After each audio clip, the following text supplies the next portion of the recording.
गौरवशाली जो वैभव था वो कैसा था और हम उसको वापस से किस तरीके से उसको पुनर्जीवित करें या उसको पुनर्रेखांकित करें या पुनर्लेखन में लेके आए।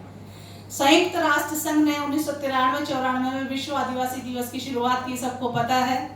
फिर 2 दशक मनाए गए, 93 से 2004 तक, फिर 4 से लेकर 14 तक, सबको पता है। अभी हमने 9 अगस्त 2022 को विश्व आदिवासी दिवस 28वां विश्व आदिवासी दिवस मनाया है। उसकी यूएनओ ने थीम दी थी कि परंपरागत ज्ञान के संरक्षण और प्रसारण में आदिवासी महिलाओं की भूमिका। ये बहुत महत्वपूर्ण है। क्यों दी गई है ये थीम आदिवासी महिलाओं के लिए? पुरुषों के लिए क्यों नहीं दी गई, या किसी और संपन्न समाज के लिए क्यों नहीं दी गई जो पढ़े लिखे हैं, यूनिवर्सिटी में पढ़ाते हैं, डिग्रियां धारी है, बहुत बड़े बड़े पेशेवर है, काफी सक्षम है मानसिक और बौद्धिक रूप से, आर्थिक रूप से? क्योंकि आदिवासी वो समाज है, कबीला है, समुदाय है जिसका जो ज्ञान भंडार है वो संसार का सबसे प्राचीन ज्ञान भंडार है। उनकी जो मातृभाषा है संसार की सबसे प्राचीन मातृभाषा है। तो सबसे प्राचीन मातृभाषाओं में जो ज्ञान भंडार होगा वो मानव जनजीवन, जीव जंतु, जंगल, प्रकृति, पर्यावरण सभी के लिए बेहद ज्ञानवर्धक, बेहद उपयोगी नॉलेज होगी। इसीलिए संयुक्त राष्ट्र संघ ने 2019 में भी हमें आदिवासी भाषा दशक के रूप में एक वर्ष घोषित करके दिया था कि हम अपनी आदिवासी भाषाओं को बचाएं। लेकिन हमारे तक हमारे जो बड़े बड़े नेता होते हैं या हमारे जो प्रधान सेवक के रूप में तो आ जाते हैं, लेकिन हमें इन चीज़ों से गुमराह करके रखते हैं। वो अच्छे दिन के सपने दिखाते हैं, लेकिन हमारी हकीकत से हमें बिल्कुल एक डार्क रूम में बंद कर देते हैं कि हमारी हकीकत क्या है वो तो भूल जाइए। ये देश आदिवासियों का देश है, ये आप और हम कह रहे हैं, लेकिन जो मुख्य धारा में रहने वाले लोग कितना स्वीकार करते हैं ये आपको और हमें पता है। उन्होंने अपने ग्रंथों में हमें असुर, बंदर, भालू, राक्षस, दैत्य, दानव हमें ही सुनाते हैं, वो हमसे ही हांकारे भरवाते हैं, हमें कहानियां पढ़ाते हैं। कौन है वो? तो इस देश के मालिक बोलेंगे क्या वो हमें? मालिक कब बोलेंगे?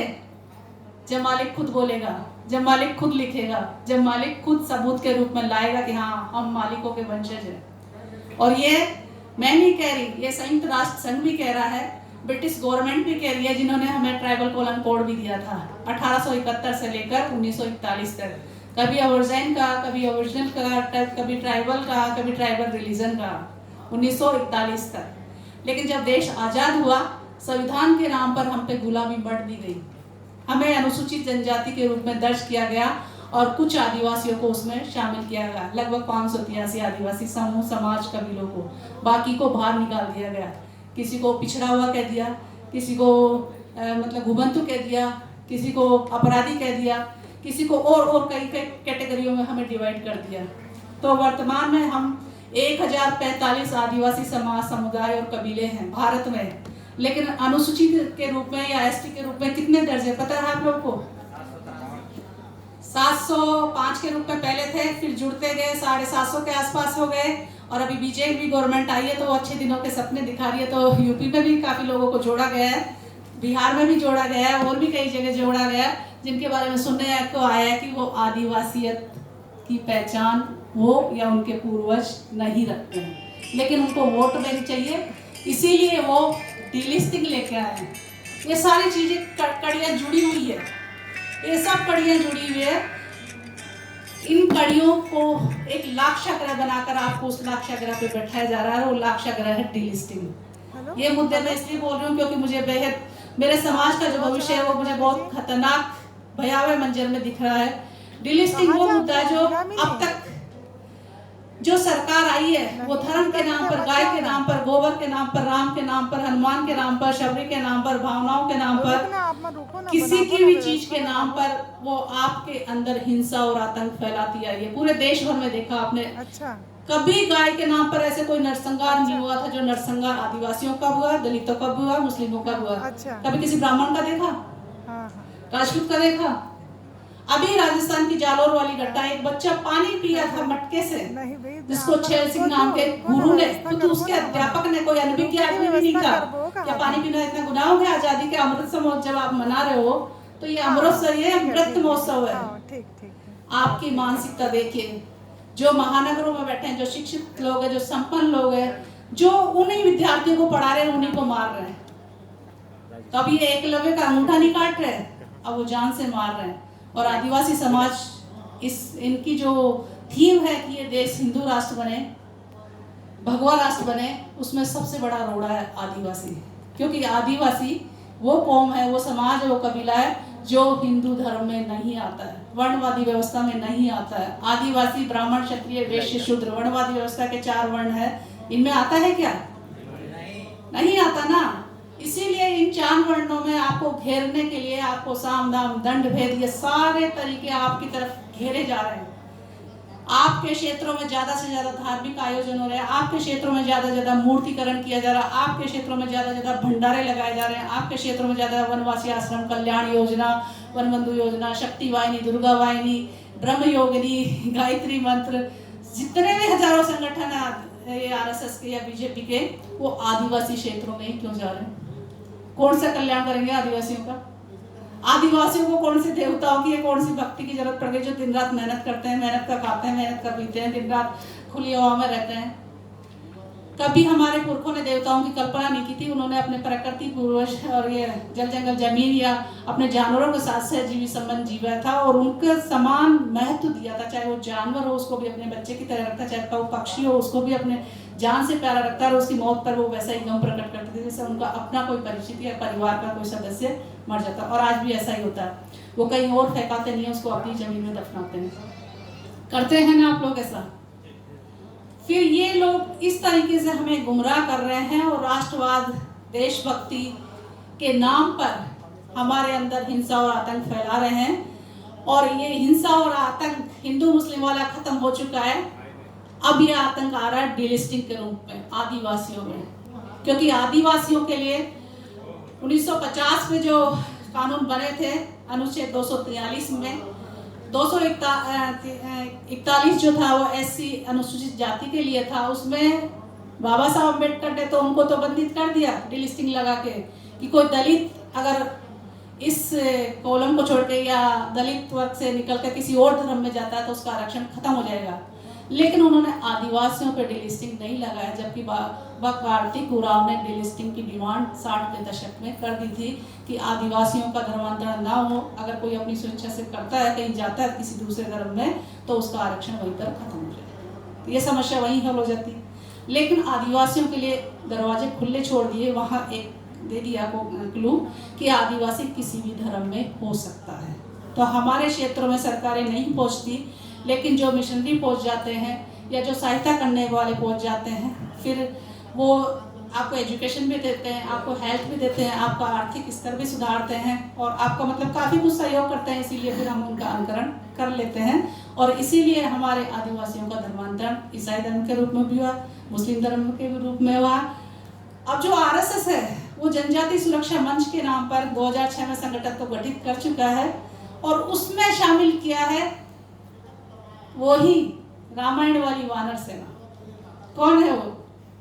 हम और आप लोग, हमारे या आपके परिजन, हमारे अपने पिता या भाई या बंधु या हमारे अपने इतिहास आदिवासी तो है ना उसमें।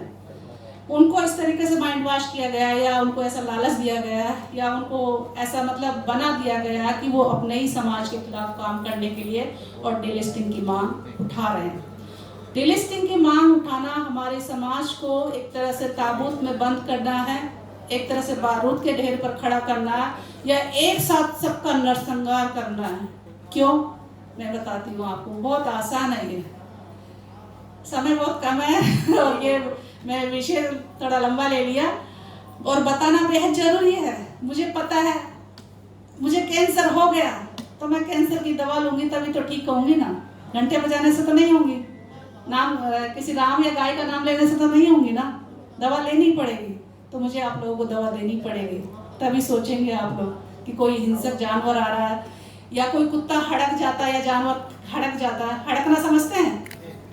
जिसमें जहर आ जाता है, वो मतलब किसी और को टच भी कर ले या काट ले तो फिर वो बीमारी उसमें आ जाएगी।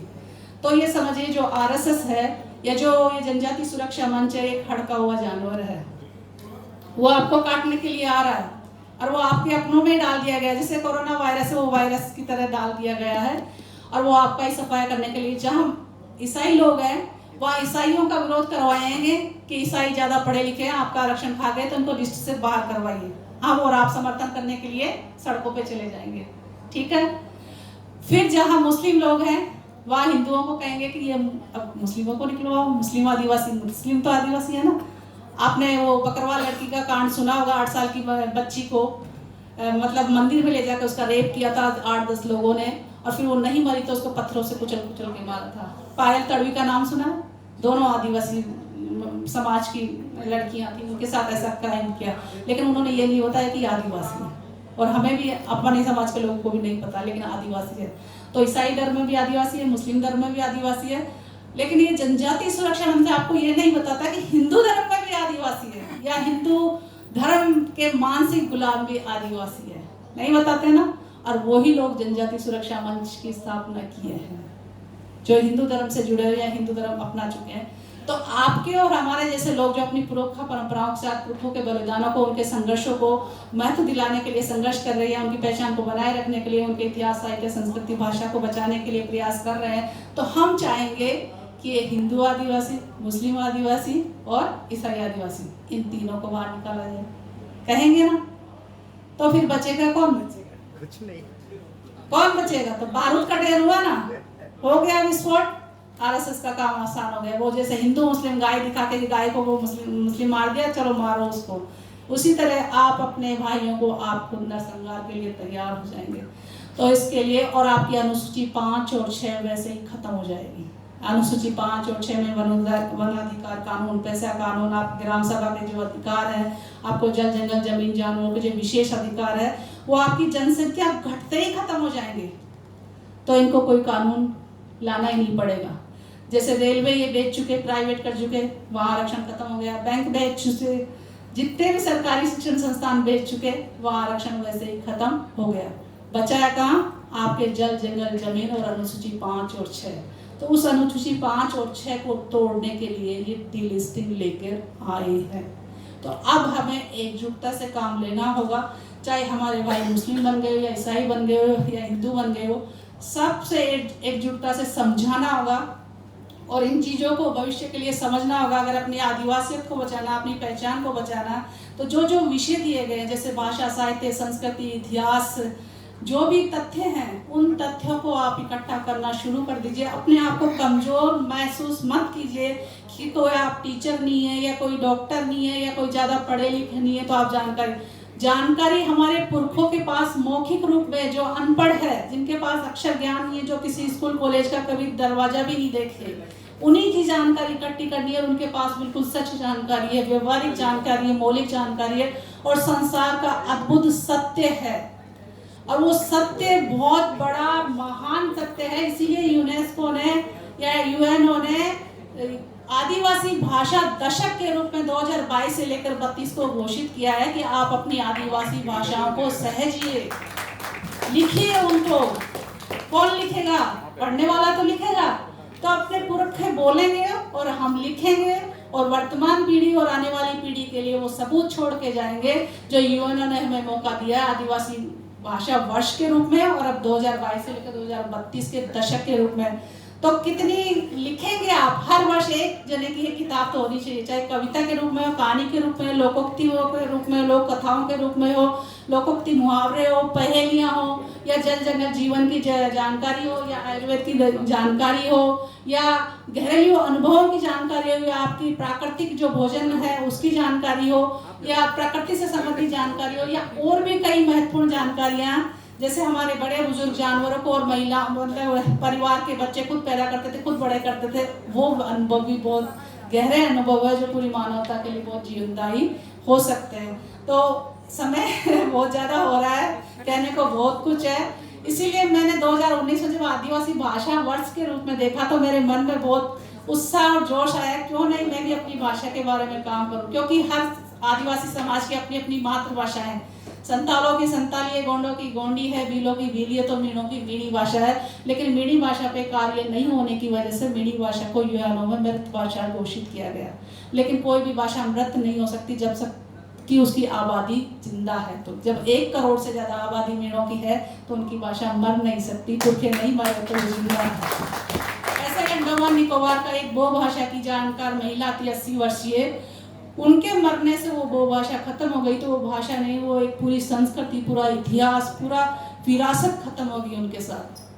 तो मैं चाहूंगी कि आप अपने बड़े बुजुर्गों के साथ रह रहे हैं या दूर रह रहे हैं, पास रह रहे हैं तो उनसे बातचीत करके, दूर रह रहे हैं तो टेक्निक का इस्तेमाल करके बातचीत करके, जैसे मैंने कोरोना काल या उससे पहले जब मैं मिल पाई तो उनसे, तो मैंने ये एक कृति सहेजने का प्रयास किया है। मैं बोल नहीं रही, मैंने करके दिखाया है। गलतियां बहुत सारी की होगी इसमें क्योंकि पहला प्रयास है, लेकिन सहेजने का प्रयास किया है अपनी पुरानी परंपराओं को, पुराने लोकगीतों को, पुरानी जो परंपरागत शैलियां थी उनको, और जो गीत विलुप्त होते जा रहे हैं जो हमारे जीवन के लिए बेहद अनमोल है। कहते हैं कि आदिवासी जब चलता है तो नाचता है और बोलता है तो गाता है। तो इसीलिए मैं आपको एक छोटा सा गीत और सुनाना चाहूंगी। वो मेरी भाषा में सुनाऊंगी आपको। छोटा सा है। हमारे पुरखे अपने मतलब पूर्वजों को ही सम्मान देते हैं, प्रकृति को समर्पित हैं। हमारे कोई काल्पनिकता को कोई महत्व नहीं देते, या काल्पनिकता हमारे जीवन में है नहीं, क्योंकि कर्मठ लोग काल्पनिक नहीं, जो परजीवी होते हैं, जो दूसरों के श्रम पर निर्भर होते हैं, कोई काल्पनिकता को महत्व देते हैं। डोंगर चार उंगाड़े जी जी तारा, दूध के पाछे तारा, दूध के पाछे सास रोसा दे मारे, हिम्मत के पाछे मारी, हिम्मत के पाछे। अब इसका अर्थ बताना है, छोटा सा गीत है। एक लड़की या एक महिला अपनी माँ को संबोधित करते हुए कह रही है कि हे माँ, आपने मेरी ऐसी परवरिश की है, ऐसा ताकतवर दूध पिलाया, ऐसी हिम्मत मेरे में पैदा की कि मैं 4 डूंगर उगाड़ के आ गई। तो अब मैं जो राजस्थान से यहाँ आई हूँ तो उसी में अंतर समझ लीजिए या उसी का बात समझ लीजिए।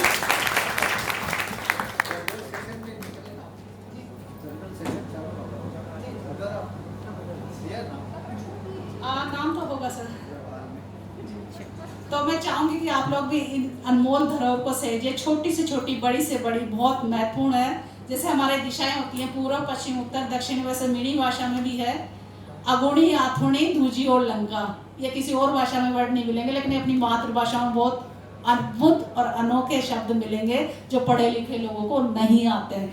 मैं बताना चाहूंगी, 2 लाइनें और बोलना चाहूंगी। संसार में हम आदिवासियों की संख्या लगभग 50 करोड़ है और हम 90 देशों में रहते हैं। 195 देशों में से 90 देशों में रहते हैं। तो पूरी मानव जाति में धर्म संप्रदायों से सबसे ज्यादा हम आदिवासियों की संख्या है, और हमारे 5000 समाज, समुदाय और कबीले हैं, और हमारी 7000 भाषाएं हैं, और संसार के 12 भाषा परिवार है। इन 12 भाषा परिवारों में आदिवासियों की भाषाएं हैं, मातृभाषाएं हैं, बोलियां हैं। तो सोचिए हमारा जो ज्ञान भंडार है कितना विस्तृत होगा, लेकिन पढ़े लिखे लोग कोई नहीं बताएंगे ऐसा। आपको खुद को जानना होगा। भारत में कितने आदिवासी हैं, उन सब की अपनी अपनी मातृभाषाएं, बोलियां हैं। तो सोचिए कितनी सारी भाषाएं हैं हमारी। भारत में 5 भाषा परिवार है, इन 5 भाषा परिवारों में हम आदिवासियों की भाषाएं हैं सब में, जबकि संस्कृत और हिंदी सिर्फ भारतीय भाषा परिवार में है। तो ये हमारे लिए बेहद गर्व की बात है कि हमारे पुरखे कितनी अनमोल धरोहर छोड़ के गए हैं। तो हमें अब उसको सहेजना शुरू कर देना चाहिए, ताकि हम उसके बीजों को इकट्ठा करेंगे। बीजों की जब खेती करेंगे तो वो फसल लहलाएगी, तो आने वाली पीढ़ियों के लिए वो बहुत काफ़ी फलदायी होगी। तभी हम कह सकते हैं कि ये देश आदिवासियों का देश था, आदिवासियों का देश है और आदिवासियों का देश रहेगा। और ये यहाँ की पर्वतमालाएं हैं, वहाँ के शैलचित्र भी बोल रहे हैं। हमारे पुरखों के जो ऐतिहासिक और सांस्कृतिक जो महल हैं, जो किले हैं, बावड़ियाँ हैं, जो कुएं हैं, जो भी मतलब ऐतिहासिक अवशेष हैं, वो सब बयां कर रहे हैं। तो उन सब के बारे में कहानी दर्ज कीजिए, जो भी जानते हैं आसपास की छोटी मोटी। और उन अवशेषों के पास में जो भगवाकरण हो रहा है, उस भगवाकरण का भी आपको विरोध करना होगा, क्योंकि भगवाकरण होने के बाद आपका इतिहास दफन कर दिया जाएगा। आपके नाम के साथ एक अल्फाबेट भी इधर उधर हो गया तो आधार कार्ड आपका बदल जाएगा। वैसा ही आपके ऐसे संस्थानों के साथ किया जा रहा है। और हमागढ़ का उदाहरण आप लोगों ने मीडिया के माध्यम से देखा होगा। तो मैं चाहूंगी कि सब लोग प्रतिरोध कर रहे हैं, क्योंकि बच्चा रोता है तभी दूध मिलता है ना। तो अपनी चीजों को बचाने के लिए प्रयास आपको ही करना पड़ेगा, तभी बचेंगे। तो मैं कहकर मैं आप सभी से बहुत हार्दिक आभार और अभिनंदन करते दिल से आभारी हूँ कि आप सबने मुझे मौका दिया, और वो मैंने समय भी ज़्यादा ले, इसके लिए मैं क्षमा प्रार्थी हूँ, लेकिन मैं अपनी जिम्मेदारी समझती हूँ कि मुझे बताना चाहिए मेरे पास जो जानकारी है, ताकि सब तक जाए। जानकारी होगी तो हम उसके बाद में सोचना पड़ेगा ना, सोचेंगे समझेंगे और आगे कदम भी बढ़ाएंगे। तो जय जोहार, जय सेवा जोहार और जय बढ़ावे।